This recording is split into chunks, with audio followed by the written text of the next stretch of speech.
Imagine you're a soldier in the American Civil War.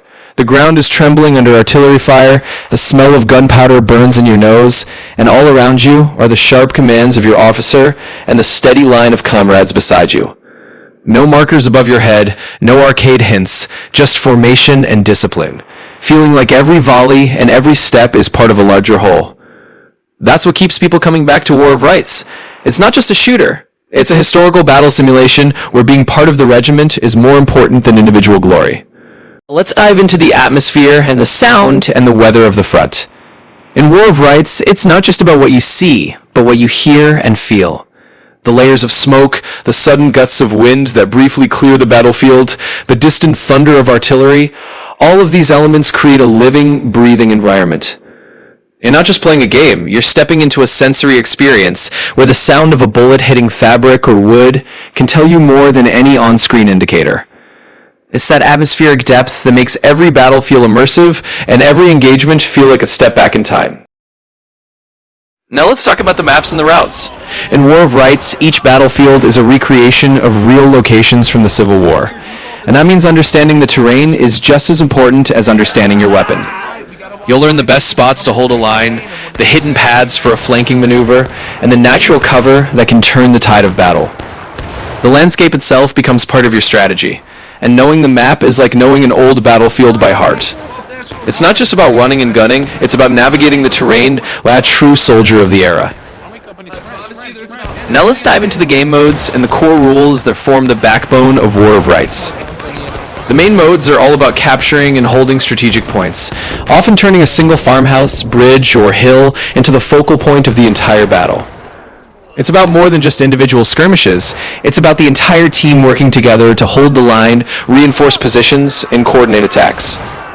These rules create a kind of rhythm to the game, where every regiment knows their role, and the overall battle flows like a well-rehearsed historical reenactment. Now let's talk about the seasonal experiments and the 1776 mode. Every now and then the developers introduce space scenarios that take players back even further in time, like the era of the American Revolution. These seasonal modes let you experience different uniforms, different weapons, and a different historical atmosphere, giving a fresh twist to the gameplay. It's like stepping into a different chapter of history for a limited time, adding variety and keeping the community engaged with new challenges. The 1776 mode is a seasonal mode for Independence Day. Instead of the usual blue and gray sides, here you're fighting as Continentals versus Loyalists, with flintlock muskets and the flags of the Revolutionary War era. The pace is deliberately slower, reloading takes longer, volleys are more deliberate, and bayonet charges happen more often. This creates a more historical reenactment-like feel. Thicker smoke, rougher sounds, and every step in formation really counts. The community generally likes this mode. It's a fresh chapter in the same game, a chance to try a different kind of command and discipline. The downsides are the even slower pace and the higher difficulty for new players, but if you enjoy teamwork and historical atmosphere more than just individual scores, 1776 might be perfect for you.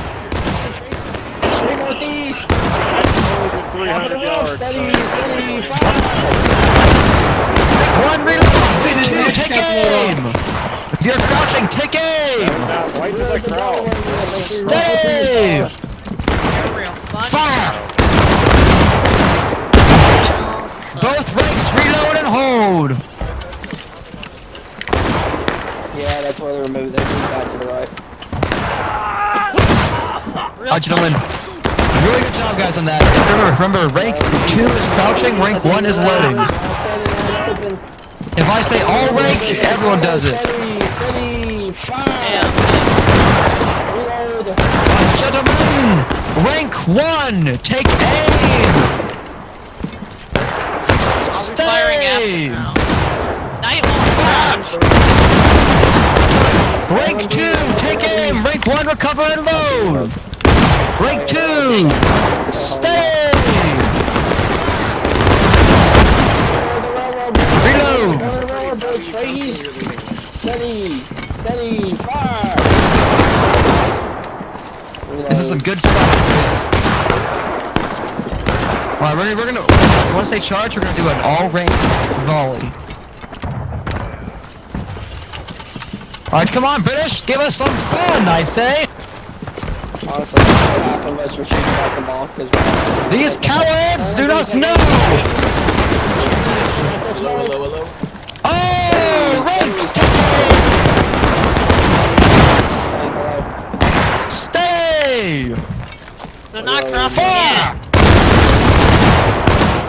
but you're definitely hitting them. I'm seeing tickets go down. They have 10 minutes to push and charge, and I'm not sure they're going to do it. Probably gonna do it in like 5 minutes. Oh yeah, they're crossing. Yeah. Alright, all companies, all ranks, all fire! To do a massive volley! Stick it!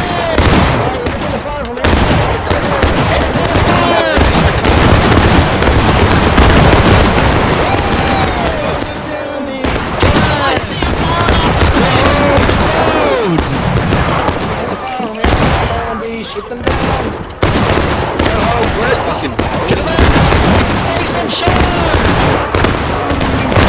Let's go! Freedom, lads! Freedom boards, big! Get him there! No,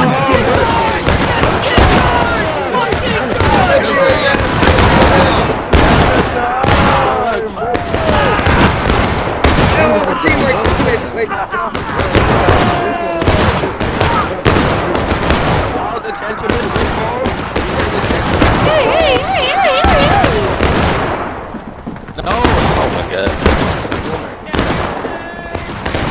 Maryland Company A, pull back!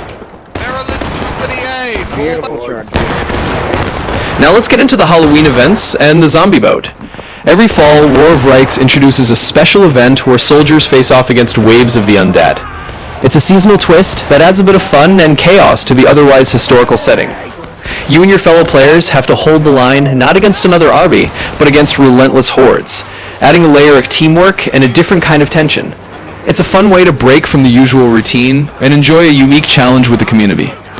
Imagine a Halloween night. Fog rolls in low, and instead of blue versus gray, we're all on the same side. The Halloween mode in War of Rights is a seasonal PvE event where players defend against waves of undead. Same muskets, same disciplined reloads, but a different kind of tension. It's not a duel of armies, it's survival line by line. The gameplay is all about positional defense. A wave approaches, you fire on command, fall back to the next line, and fire again. Ammunition and timing are everything. The commander assigns roles: who covers the choke point, who reloads, who fetches supplies. Some servers add special event tweaks, like limited buffs or unique penalties, but the philosophy is the same: formation and coordination. For many, it's a refreshing change of pace: more smoke, more chaos, and suddenly the bayonet is your best friend again.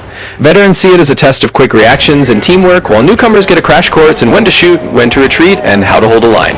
So, does this version work for you? Let me know if you'd like any changes. Now let's talk about how the scale of the battlefield changes everything. When you have hundreds of players clashing at once, the dynamics shift from individual heroics to collective strategy. You're not just one soldier fighting alone, you're part of a massive line that needs to hold, advance, or retreat in unison. This scale creates a sense of immersion that smaller matches can't replicate, turning each engagement into a reenactment of hysterical proportions.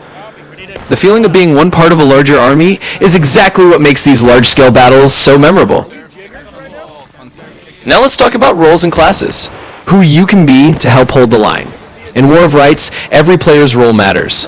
You can be a line infantryman, the backbone of your regiment, holding formation and firing volleys. You might choose to be an officer, directing your troops and making tactical decisions. Or maybe you're a flag bearer, a crucial role because your comrades respawn on your position. Each class has its own responsibilities, and together, they recreate the complexity and camaraderie of historical battles. Now let's talk about dreams and questions for you. Imagine what War of Rights could be with even larger servers. What if we had battles with 1,000 players? How would that change the scale of the experience? And what kind of new modes or historical scenarios would you love to see? Think about night battles lit only by muzzle flashes, or larger campaigns that stretch across multiple maps. This is your chance to share what you'd love to see next in the game, because the community's ideas often help shape its future. Now let's address one of the main pains: the pacing and those empty minutes. In War of Rights, the commitment to realism means there are stretches of time where you're marching, reloading, or waiting for the next engagement. For some players, these quiet moments add immersion, but for others, they can feel like downtime that takes away from the action. The challenge is finding ways to keep these moments meaningful, whether it's giving small tasks during marches, or creating more ways to feel engaged even when you're not firing your weapon. It's all about balancing historical authenticity with player engagement. Now let's talk about the spawn system around the flag, and how to bring predictability back to it. One of the common frustrations is when a flag moves slightly and suddenly the entire respawn wave is thrown off. Bringing some predictability to when and where you'll respawn can help reduce that frustration. Maybe it means having a fixed radius around the flag where spawns are always allowed, or a timer that ensures respawns happen at regular intervals. The goal is to keep things fair and predictable, so that players spend less time confused and more time focused on the battle. Now let's talk about friendly fire and the difference between mistakes and intentional team kills. In a game as realistic and smoke-filled as War of Rights, it's easy to accidentally hit a comrade. The challenge is creating a system that can tell the difference between an honest mistake and someone deliberately causing trouble. That means giving warnings for a first offense, maybe a temporary penalty for repeated accidents, and only harsher punishments for clear intentional team kills. The idea is to encourage careful aiming and communication without making players too afraid to take a shot. Now let's talk about artillery and those so-called corridors of death. In War of Rights, artillery is both a powerful tool and a source of frustration. Those narrow bridges and choke points can turn into meat grinders, where a single cannon can wipe out dozens of soldiers in a flash. The key is finding ways to balance the destructive power of artillery so that it adds to the strategy without making certain routes feel impossible. That might mean giving infantry more ways to counter artillery, or designing maps with alternative paths to avoid those deadly funnels. Now let's talk about onboarding and server culture. One of the biggest challenges for new players in War of Rights is learning the ropes, understanding formations, commands, and how to be an effective part of the regiment. A welcoming server culture and a bit of guidance can go a long way. That might mean having dedicated training servers, helpful veteran players who give advice, or just clear guidelines that help new recruits feel at home. When the community is supportive, everyone benefits, and the battles become more immersive and enjoyable for all. Now it's your turn to shape this battlefield. You've heard my take, now I want your frontline experience. Drop a top 3. Which fixes should come first for War of Rights in 2025? More predictable flag spawns? Smarter, graded friendly fire penalties? Choke point artillery rebalancing? A proper onboarding path with training servers and a short officer-led tutorial? Or maybe night battles with clearer squad signals, multi-map campaigns, or that wild dream of larger servers? Don't just tell me. Show me. Post timestamps from this video where the pain is obvious. Waves breaking on a bridge, a flag shift that webs a respawn, an FF incident in heavy smoke, a perfect rotation that actually wins the line. If you run a unit or a server, share your best practices. Rotation timings, smoke discipline, rally placements. I'll highlight the sharpest ideas in the next deep dive so more TRs can adopt them. If you want admins and devs to see this conversation, help push it up the feed. Like the video, subscribe, and tap the bell so you don't miss the follow-ups. There's a pin poll waiting. Vote on what I should break down next. Flag respawn prototypes, FF rework, choke point counterplay, or practical training nights. Got clips or replays that prove your poise? Send them. Details in the description or the pinned comments, and I'll build a segment around community footage. War of Rights is at its best when hundreds move as one. Let's make it easier for new recruits to join, fairer for veterans to fight, and better for commanders to lead. Your comments decide where we march next. Sound off below.